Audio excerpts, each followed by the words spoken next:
Uyabona bafowethu, ikhona into engeke ngiphinde ngi-understand eyenziwa abantu besifazane. Uthole umuntu wesifazane uma kwenzekile iphutha, wahlala naye, wafonelwa enye insizwa, wathola ukuthi insizwa iyazibika kumuntu wakho.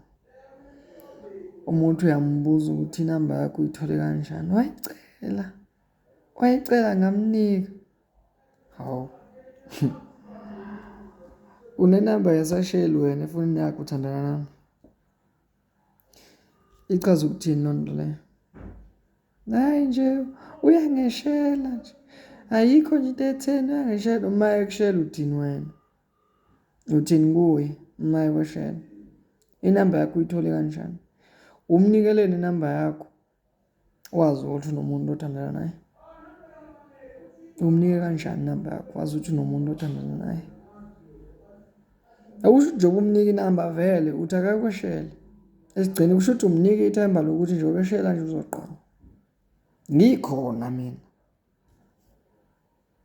Yilo nto nje ngeke yabo-ke mina nje ngeke ngize ngikhulume enye indaba yalokho. Ngeke ngize ngikhulume bafowethu because isesheli masicela inamba kuwe asiveli nje sifike sithi sawubona sizonjani wazi bengicela inamba yakho. Sesheli sifike siyichaze kuwe. Bese siyacela ukuthi awusize bengicela ukuthi ukuze siqhubeke nengxoxo yami nawe bengicela ukuthi unginike inamba yakho.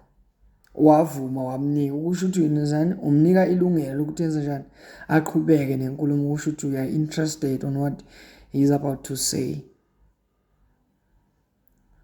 Already vele soqomile. So nje angikhulumi indaba yaleyo mina.